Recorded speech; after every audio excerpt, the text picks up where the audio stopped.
So we've identified being intentional in my purpose, right? And how do I do that? Well, I pinpoint my gifts, my skills, develop those gifts and skills, and refine that gift and skill, right? Now, I gave you the what. There's a whole nother process of how to do that. And we can do that individually. We can talk about that individually. How do I do this? How do I practically actually do that, right? And there's a process to that. But we also talked about being intentional with my time, purpose, a time frame, a work frame, right? Which is a discipline. We're not trying to be rigid with our schedule. We're trying to be rigid with the quality of our schedule. That's the important value. What value am I providing in those relationships, in those networks, in that business meeting, in this marriage, in this whatever business, whatever that is, right? Quality. Quality is the main point, the value that you're adding. And now, being intentional in your relationships. And this is so important because I think we are relational beings. God created Adam and he said, everything was good. Everything was good. But there's that one thing that was not good. And God said it. It is not good for man to be alone. So God designed us in a way in which we are relational beings. As a matter of fact, that's the beauty of the Trinity. It's He within Himself is relational. The Father, Son, and Spirit. And from eternity past, they've been able to be in love with each other, in communication with each other, supporting one another, whatever that looks like. I don't have the capacity to explain it, but they're relational, and we are designed to be relational. So relationships are extremely important of being and living out our significance.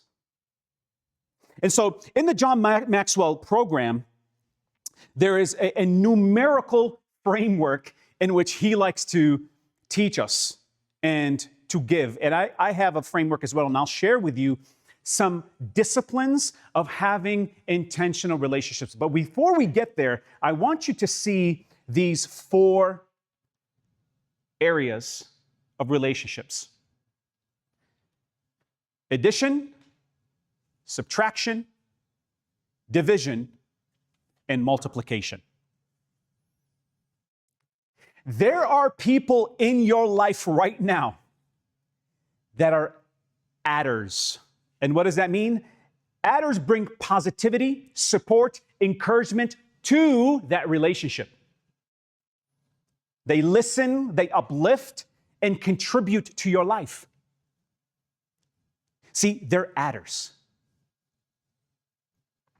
And it's so important to have those people because adders make you feel valued and understood, strengthening bonds through kindness and reliability. And I'm sure you're sitting here and you're thinking to yourself, oh man, yeah, this person in my life is definitely an adder. They're an addition. But then there are those that are subtractors. They're the ones that drain the life out of you and they deplete you. And I'm sure you're sitting here and you're thinking, oh, I know who that one person is. Or maybe I know that group of people. Now, in a corporate setting, this is very easy to identify. You see, in a corporate setting, if you have adders, they typically become your friends. And you surround yourself, you eat lunch with them, you work with them. Those are the people you're with. Subtractors in a corporate setting, they're easy. You neglect, you isolate, you don't involve yourself with them. But when you're thinking about business entrepreneurs, hey man, this person is a subtractor, but generates me $1 million a month. What do you do there? You don't want to lose that business. You don't want to lose that relationship. So how do you live intentionally within a subtractor? But then there are the most dangerous people, the dividers. They're dangerous. I'm not even going to say toxic. No. Dangerous. See, these people fracture and they disrupt. Dividers create conflict or tension, often through gossip, jealousy, manipulation, and even breaking down unity. I'm not here to tell you what to do. I'm here to just give you value and give you ideas and give you concepts to think about. But if there's one thing that I can just maybe tell you to do, identify the dividers and get rid of them. And maybe they're family. You can't get rid of family, but what you can do is you can isolate family. You can separate. Not get rid of, you can't, but you can isolate. Now, cultures are different. Some cultures, like, I don't care, like, we're done. In other cultures, it's not that easy. And so you have adders, subtractors, dividers. Now, the people that you really want to have in your life is the multipliers. See, these individuals inspire you to be the best you. These people encourage you to grow. They bring out the potential in you. These people look at you and say, you're doing great, but you know what I see in you? I see greater things. And maybe you don't see it in yourself, but they have the vision. They have the ability to see things in future, maybe. And they're multiplying into your life. This is a very simple framework. Not for you to follow, for you to identify. Who are my adders? Who are my subtractors? Who are my dividers? And who are my multipliers? Now, when you take all of your relationships, and again, the question that I asked you to in the exercise was, if the person that you are becoming is the average of the people that are in your life, do you like who you're becoming? That's because you need to identify, are you a subtractor? Are you a divider? Or are you a multiplier?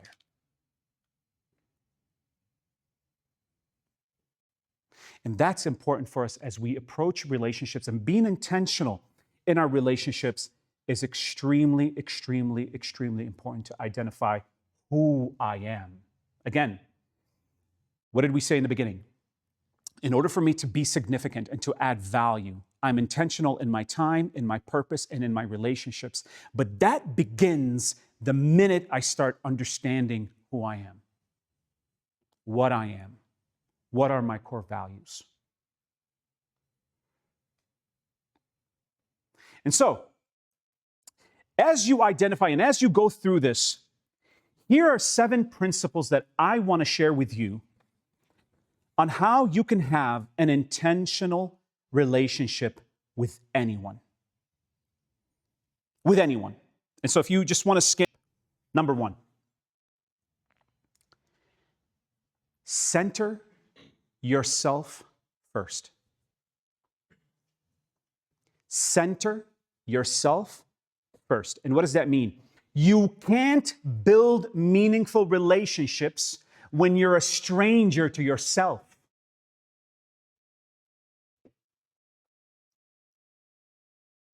When you don't know who you are and what you're grounded on, what core values, what characteristics, what you are built on, what type of relationship are you going to have with anyone?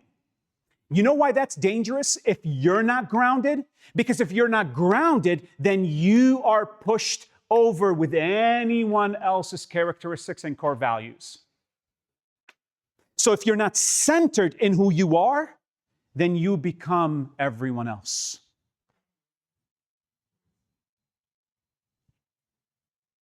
And that is so important if you are a career person, if you're in leadership, if you are in a relationship at home, wife, husband, whatever, right? If you are a business owner, you're an entrepreneur, this is so important. Why? Because you are going to be influenced in so many different directions. And if you're not grounded in who you are, then you're going to be that ship that just continues to go through the waves of life. And so, the first discipline is to be centered in yourself. Number 2, to have an intentional relationship, please highlight this in your life and in your mind. Pursue the person, not the outcome. Pursue the person, not the outcome. People aren't projects to complete. They're stories to be explored. You know why that's so important? Because we are living in a culture in which relationships are transactional, not transformational. You want to write that down? Write it down, because I'm telling you, it's going to change your life. Approach each relationship not in a transactional manner, but in a transformational one. Why is that important? Because I'm not entering into a relationship with anyone because I'm expecting something out of them. No, I'm entering because they have a story that I want to explore.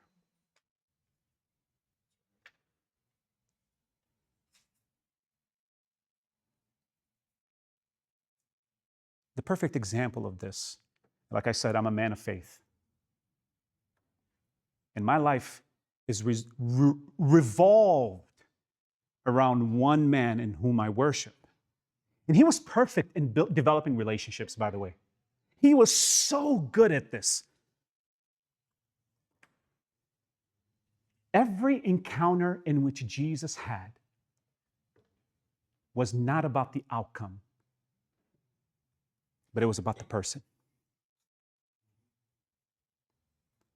Give me some water to drink. Bro, you're sitting at the well. Like, what, you couldn't figure it out? It wasn't about the water. It wasn't about the outcome, because the Bible does tell us he was thirsty, right? So it could have been that the outcome is that I want water and I'm gone. No. The idea was the person. I'm pursuing you, not what you can give me.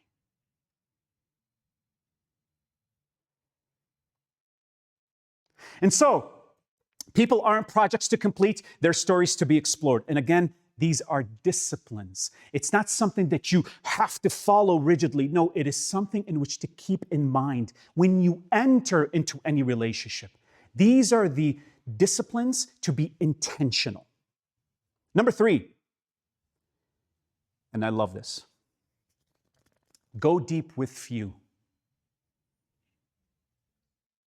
not with many.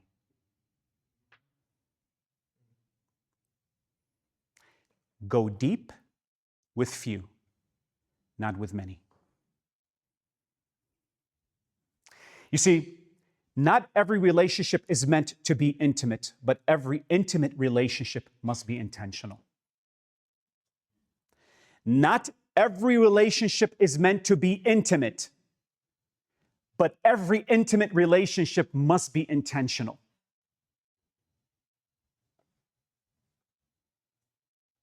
Keep your circle few. And if there are going to be few, you can go deep. But if you got many, you can't be everywhere, everything, and you're only going to give them a minimal of you. That's not the point of being intentional in living out your purpose. You want to give value, right? So go deep with few, not with many. Number 4, create space for authenticity. What does that mean? The atmosphere you set determines the honesty you'll receive. This is so important. I can't express it enough. You know what this does? Create space for authenticity? That means that I have to be authentic, not being fake. And let me tell you something. If you're in the business world and you're in a career-oriented environment, we can smell fake from a mile away. You know why? I'm in sales. I know fake. Because to a certain degree, we train fake. I'm just being real. So for us, one of the things that we immediately teach our salespeople is, listen, when you encounter a client or a guest and you're having that, you got a 5-minute conversation, you got 60 seconds. You got 60 seconds. And they're going to smell it. Are you here to be transactional or are you here to be transformational? And one of the things that we teach in our sales environment, because we're selling phones, we're selling tablets, we're selling watches, we're selling home services like internet, right? What we talk about isn't, oh, you know what? You're paying Xfinity $100. With us, you can pay $55. That's not the pitch. That's not what we talk about. What we talk about is Xfinity is charging you $100. They're probably giving you a great service. That's awesome. But let me tell you what Verizon provides for you. We not only give you reliability, we not only give you speed, but guess what? We will give you streaming services in which you don't have right now. I didn't even talk about price. I'm talking about an experience. A watch, you know, you have a daughter in school. It's really great to make sure that she's safe. Instead of giving her a phone, she's too young for a phone. What I would highly recommend is giving her that watch just to feel safe. You can track it, she can call you. And it looks really cool. I can give you different bands that are pink and gold, and she really like them. I didn't talk about price. We're talking about transformation.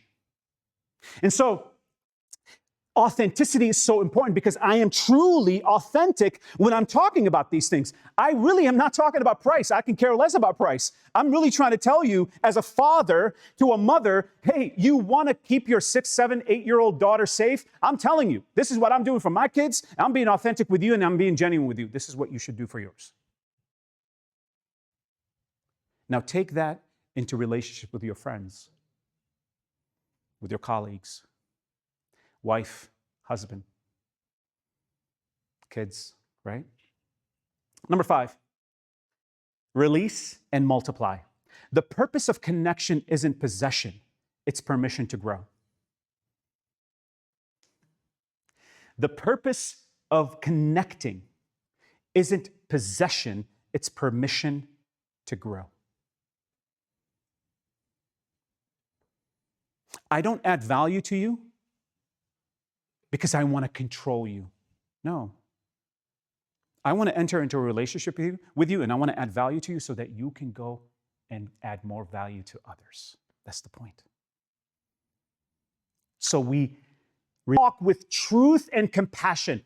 Hard truths are easier to swallow when served with soft hands. Hard truths are easier to swallow when served with soft hands. One of the things that we do, that I like to do in my leadership role, so I have 120 employees. And I have 8 reports. So I got 8 people that are reporting to me, 120 people that are reporting to my entire team. And one of the things that I always tell my district managers and my business managers is when you're having a coaching conversation, the first thing that you want to do, don't talk about the problem. Problem will come. Let's not focus on the problem. Let's focus on the intent and the root of the problem, not the problem. We want the root. And what that does is we open up the conversation in a soft way in which allows us to identify what are the opportunities before we get to the issues.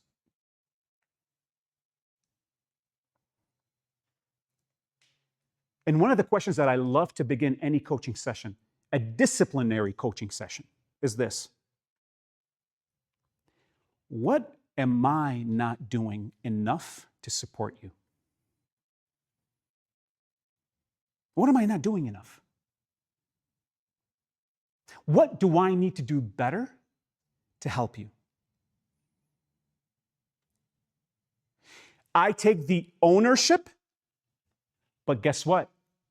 The person will tell me what they're not doing because they need help. So I'm softly identifying the root. Now, how do I take that in an environment with friends, with family, with wife, that's going to be different for each person, right? But ultimately what you want to do is hard truths are easier to swallow than when served with soft hands. Have real talk with truth and compassion. And last, serve without strings. Serve without strings. Love gives, influence grows, but only when the hand is open. I'll repeat that. Love gives, influence grows, but only when the hand is open. You know, this is hard. Why? Because we are in a transactional environment, right? You give me something, I'll give you something back, right? We're in business. We're in careers. And corporations are designed that way. Hey, if you don't give me the output, you lose your job. And I get it, we're in business. But when you're with clients, it's like, do I really want to serve this client? I know I'm not going to close a deal here. Do I really want to create that relationship with this business client and I know I'm not going to close the deal here? Well, here's a quote for you. The seed you plant today, you don't eat the fruit the same day.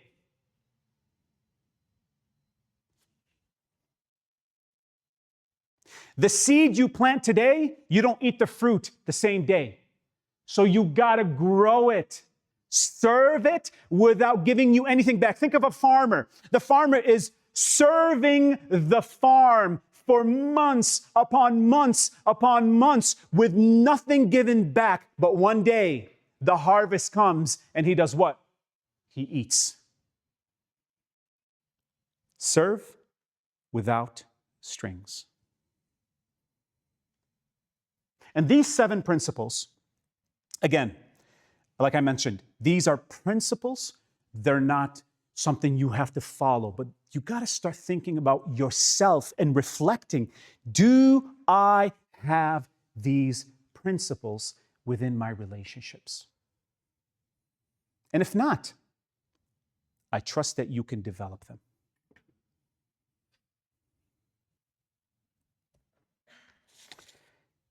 And these are the 7 principles.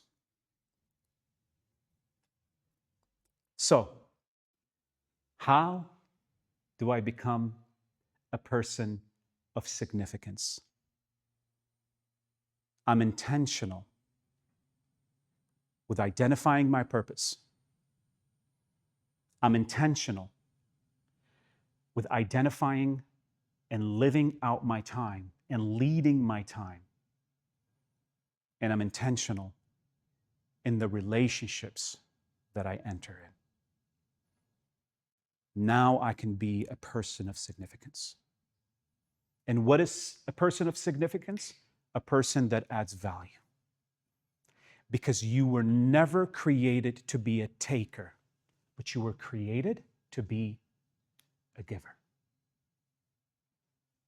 And so, intentional living is making deliberate choices to live with purpose, aligning your daily actions with your values and goals to create a life of significance.